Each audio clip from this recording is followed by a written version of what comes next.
ശംശയ്ക്ക് സ്തുതിയായിരിക്കട്ടെ. പ്രിയ സഹോദരങ്ങളെ, വിശുദ്ധ ലൂക്കായുടെ സുവിശേഷം 19-20 അധ്യായത്തിലെ ചോദ്യോത്തരങ്ങൾ നിങ്ങളുടെ എല്ലാവരുടെയും പൂർണ്ണമായ സഹകരണം പ്രതീക്ഷിച്ചുകൊണ്ട് ഒത്തിരി സ്നേഹത്തോടെ നമുക്ക് വചനഭാഗത്തിലേക്ക് പോകാം. ചോദ്യം 1. യേശു ജെറിക്കോയിൽ പ്രവേശിച്ച് അതിലൂടെ കടന്നു പോകുമ്പോൾ യേശുവിനെ കാണാൻ ആഗ്രഹിച്ചത് ആര്? ഉത്തരം സക്കേവോസ്. വാക്യം 19:2. ചോദ്യം 2. സക്കേവോസ് ഏത് മരത്തിൽ കയറിയിരുന്നാണ് യേശുവിനെ കാണാൻ കാത്തിരുന്നത്? സിക്കാമോർ. 3. ജെറിക്കോയിൽ ചുങ്കക്കാരിൽ പ്രധാനിയും ധനികനുമായ മനുഷ്യനാര്? സക്കേവോസ്. വാക്യം 19:2. ചോദ്യം 4. സക്കേവോസ് എന്താണ് ആഗ്രഹിച്ചത്? യേശു ആരെന്ന് കാണാൻ? 19:3. 5. ഈശോ സക്കേവോസിനോട് എന്താണ് പറഞ്ഞത്? വേഗം ഇറങ്ങി വരിക. 19:5. 6. ഇന്ന് എനിക്ക് നിൻ്റെ വീട്ടിൽ താമസിക്കേണ്ടിയിരിക്കുന്നു. ആരോട് പറഞ്ഞു? യേശു സക്കേവോസിനോട് പറഞ്ഞു. 19:5. 5. ചോദ്യം 7. സക്കേവോസ് എങ്ങനെയാണ് മരത്തിൽ നിന്നും ഇറങ്ങി വന്നത്? തിടുക്കത്തിൽ. 19:6. 8. സക്കേവോസ് ഈശോയെ സന്തോഷത്തോടെ സ്വീകരിച്ചപ്പോൾ അവിടെ കൂടിയിരുന്നവർ എന്താണ് പിറുപിറുത്തത്? ഇവൻ പാപിയുടെ വീട്ടിൽ അതിഥിയായി താമസിക്കുന്നുവല്ലോ. വാക്യം 19:7. ചോദ്യം 9. കർത്താവേ, ഇതാ എൻ്റെ സ്വത്തിൽ പകുതി ഞാൻ ദരിദ്രർക്ക് കൊടുക്കുന്നു. ആരുടെയെങ്കിലും വക വഞ്ചിച്ചെടുത്തിട്ടുണ്ടെങ്കിൽ 4 ഇരട്ടിയായി തിരിച്ചു കൊടുക്കുന്നു. ആരാണ് ഇങ്ങനെ ഈശോയോട് പറഞ്ഞത്? സക്കേവോസ്. വാക്യം 19:8. ചോദ്യം 10. ഈശോ എന്താണ് സക്കേവോസിനോട് പറഞ്ഞത്? ഇന്ന് ഈ ഭവനത്തിന് രക്ഷ ലഭിച്ചിരിക്കുന്നു. വാക്യം 19:9. ആര് അബ്രഹത്തിൻ്റെ പുത്രനാണെന്നാണ് ഈശോ പറഞ്ഞത്? സക്കേവോസ്. വാക്യം 19:9. നഷ്ടപ്പെട്ടു പോയതിനെ കണ്ടെത്തി രക്ഷിക്കാനാണ് ആര് വന്നിരിക്കുന്നത്? മനുഷ്യപുത്രൻ. വാക്യം 19:10. വിശുദ്ധ ലൂക്കായുടെ സുവിശേഷം 19-ാം അധ്യായത്തിൽ 12 മുതൽ 27 വരെയുള്ള വാക്യങ്ങളിൽ ഈശോ പറഞ്ഞ ഏത് ഉപമയാണ് വിവരിച്ചിരിക്കുന്നത്? ഉത്തരം 10 നാണയത്തിൻ്റെ ഉപമ. 10 നാണയത്തിൻ്റെ ഉപമ പറയുമ്പോൾ ഈശോ എവിടെയായിരുന്നു? ഉത്തരം ജെറുസലേമിന് സമീപത്തായിരുന്നു.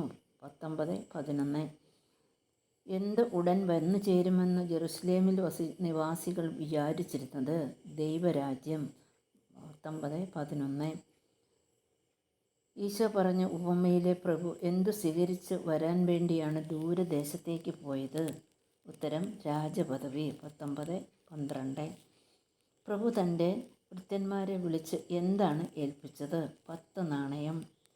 പ്രഭുവിൻ്റെ രാജ്യത്തെ പൗരന്മാർ അയാളെ വെറുത്തിരുന്നു. അതുകൊണ്ട് അവർ നിവേദനവുമായി ആരെയാണ് അയച്ചത്? പ്രതിനിധി സംഘത്തെ. 19:14. രാജപദവി സ്വീകരിച്ചു വന്ന പ്രഭു ഭൃത്യന്മാരെ വിളിച്ചു 10 നാണയം കിട്ടിയവൻ എന്തു ചെയ്തു?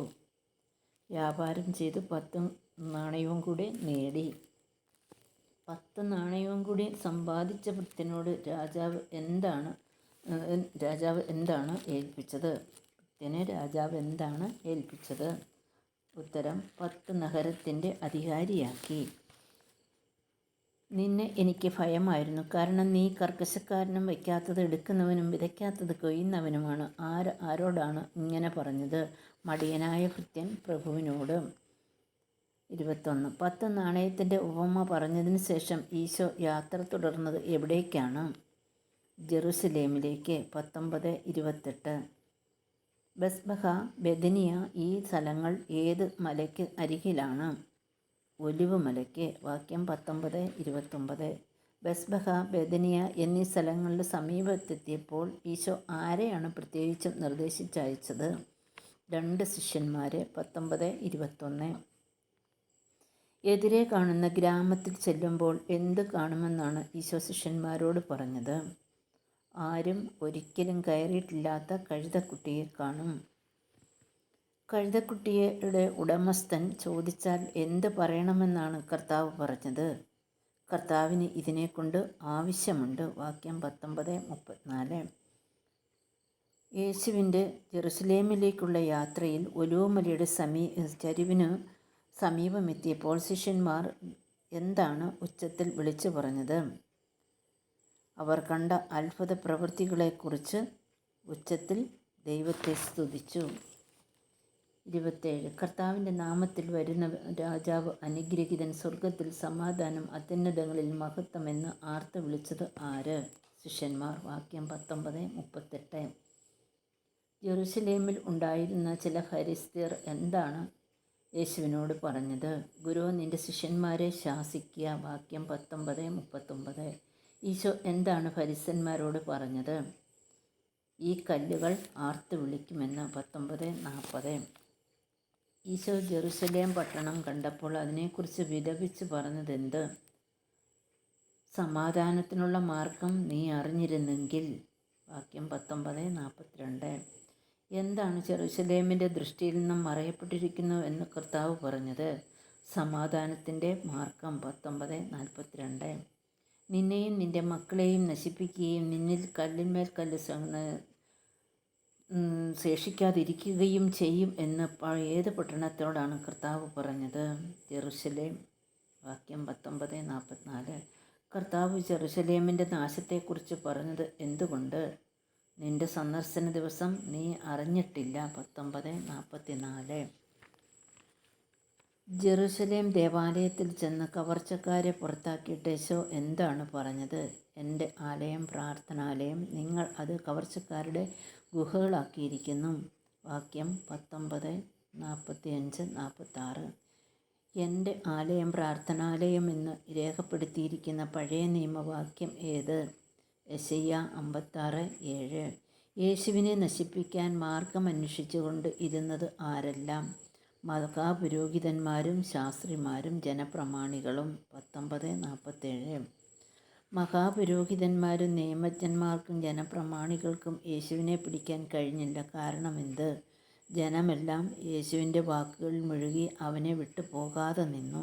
വാക്യം 19-48.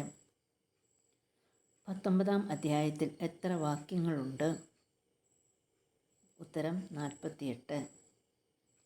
അധ്യായം 20. വിശുദ്ധ ലൂക്കായുടെ സുവിശേഷം 20:1 ഈശോ എവിടെ ജനങ്ങളെ പഠിപ്പിക്കുകയും സുവിശേഷം പ്രസംഗിക്കുകയും ചെയ്തു എന്നാണ് പറയുന്നത്? ദേവാലയത്തിൽ. പുരോഹിത പ്രമുഖരും നിയമജ്ഞന്മാരും ജനപ്രമാണികളും ഈശോയുടെ അരികിൽ വന്ന് എന്താണ് ചോദിച്ചത്? എന്തധികാരത്തിലാണ് നീ ഇതൊക്കെ ചെയ്യുന്നത്? വാക്യം 20:2. ഈശോ എന്താണ് അവരോട് മറുപടി ചോദിച്ചത്? യോഹന്നാൻ്റെ സ്നാനം സ്വർഗത്തിൽ നിന്നോ മനുഷ്യരിൽ നിന്നോ? വാക്യം 20:3. ഈശോയുടെ ചോദ്യത്തിന് പ്രമാണിമാർ മറുപടി പറഞ്ഞത് എന്താണ്? എവിടെ നിന്നെന്ന് ഞങ്ങൾക്കറിഞ്ഞുകൂടാ. വാക്യം 20:7. ഈശോ എന്താണ് പ്രമാണിമാരോട് പറഞ്ഞത്? എന്തധികാരത്തിലാണ് ഞാനിതൊക്കെ ചെയ്യുന്നതെന്ന് ഞാനും നിങ്ങളോട് പറയുന്നില്ല. വാക്യം 20:8. വിശുദ്ധ ലൂക്കായുടെ സുവിശേഷം 20-ാം അധ്യായത്തിൻ്റെ 2-ാമത്തെ ശീർഷകം എന്ത്? മുന്തിരിത്തോട്ടവും കൃഷിക്കാരനും. ആരാണ് മുന്തിരിത്തോട്ടവും കൃഷിക്കാരനുമായിട്ട് ഈശോ ഉപമിച്ചിരിക്കുന്നത്? ദൈവമായ കർത്താവിനെയും ഇസ്രായേൽ ജനത്തെയും.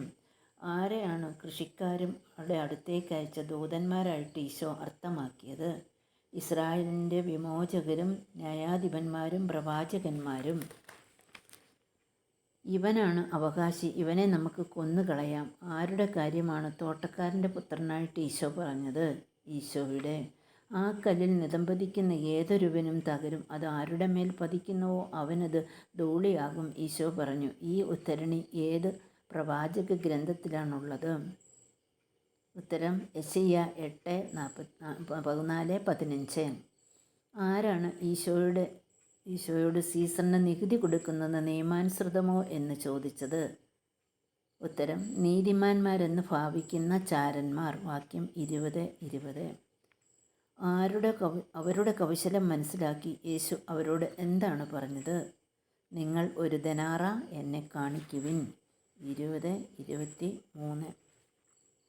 യേശു അവരോട് ദനാറയിലെ രൂപവും ലിഖിതവും ആരുടേതെന്ന് ചോദിച്ചതിന് അവർ എന്താണ് പറഞ്ഞത്? സീസറിൻ്റേത്. 20:24. ഈശോ ആ ചാരന്മാരോട് എന്താണ് മറുപടി പറഞ്ഞത്? സീസറിനുള്ളത് സീസറിനും ദൈവത്തിനുള്ളത് ദൈവത്തിനും കൊടുക്കുവിൻ. 20 വാക്യം 20-25. ജനങ്ങളുടെ മധ്യത്തിൽ വെച്ച് യേശുവിനെ വാക്കിൽ കൊടുക്കുവാൻ ചാരന്മാർക്ക് സാധിച്ചില്ല. യേശുവിൻ്റെ മറുപടിയിൽ അവർ ആശ്ചര്യപ്പെട്ടു. 20-26. ആരാണ് പുനരുത്ഥാനത്തെ നിഷേധിച്ചത്? സദുക്കയർ. വാക്യം 20-27. പുനരുത്ഥാനത്തെക്കുറിച്ച് യേശുവിനോട് വാദിക്കാൻ സദുക്കയർ എന്താണ് യേശുവിനോട് ചോദിച്ചത്? ഒരു സ്ത്രീ 7 സഹോദരന്മാരെ വിവാഹം കഴിച്ച് മരിച്ച കഥ. പുനരുത്ഥാനത്തിൽ അവൾ ആരുടെ ഭാര്യയായിരിക്കും? അവൾ അവരുടെ 7 പേരുടെയും ഭാര്യ ആയിരുന്നുവല്ലോ. സദുക്കയന്മാരുടെ ചോദ്യത്തിന് ഈശോ എന്താണ് മറുപടി പറഞ്ഞത്? ഈ യുഗത്തിൻ്റെ സന്താനങ്ങൾ വിവാഹം ചെയ്യുകയും ചെയ്തു കൊടുക്കുകയും ചെയ്യുന്നു. വാക്യം 20-34. വരാനിരിക്കുന്ന യുഗത്തെ പ്രാപിക്കുന്നതിനും മരിച്ചവരിൽ നിന്നും ഉയർക്കുന്നതിനും യോഗ്യരായവർ എന്തു ചെയ്യുന്നില്ലെന്നാണ് ഈശോ പറഞ്ഞത്? ഉത്തരം: വിവാഹം ചെയ്യുകയോ ചെയ്തു കൊടുക്കുകയോ ചെയ്യുന്നില്ല. വാക്യം 20-35. ആരാണ് കർത്താവിനെ അബ്രഹാത്തിൻ്റെ ദൈവമെന്നും ഇസഹാക്കിൻ്റെ ദൈവമെന്നും യാക്കോബിൻ്റെ ദൈവമെന്നും വിളിച്ചത്? വാക്യം 20-37. മോശ. ദൈവം മരിച്ചവരുടെ അല്ല, ജീവിച്ചിരിക്കുന്നവരുടെ ദൈവമാണ്. അവിടത്തേക്ക് എല്ലാവരും ജീവിച്ചിരിക്കുന്നവർ തന്നെ. അധ്യായവും വാക്യവും പറയുക. വിശുദ്ധ ലൂക്ക 20:38. ദൈവം ആരുടെ ദൈവമല്ല എന്നാണ് ഈശോ പറഞ്ഞത്? മരിച്ചവരുടെ. കർത്താവ് എൻ്റെ കർത്താവിനോട് അരുളി ചെയ്തു, നിൻ്റെ ശത്രുക്കളെ നിൻ്റെ പാദപീഠം ആക്കുവോളം നീ എൻ്റെ വലതു ഭാഗത്തിരിക്കുക. ഈ വാക്യം ഏത് സങ്കീർത്തനത്തിൽ നിന്നെടുത്തതാണ്? സങ്കീർത്തനം 110:1. ആരെല്ലാം ആണ് യേശുവിനെ ചോദ്യം ചെയ്യുന്നത്? 20:1 പറയുന്നത് പുരോഹിതന്മാരും ജനപ്രമാണികളും. പ്രിയ സഹോദരങ്ങളെ, ഇത്രയും നേരം ഈ വചനഭാഗം ശ്രവിച്ചതിന് ഒത്തിരി സ്നേഹത്തോടെ എല്ലാവർക്കും നന്ദി. നിങ്ങൾ ഈ വചനഭാഗം ശ്രദ്ധിച്ചിട്ട് മറ്റുള്ളവർക്കും കൂടെ ഷെയർ ചെയ്യാൻ മറക്കരുത്. Thanks for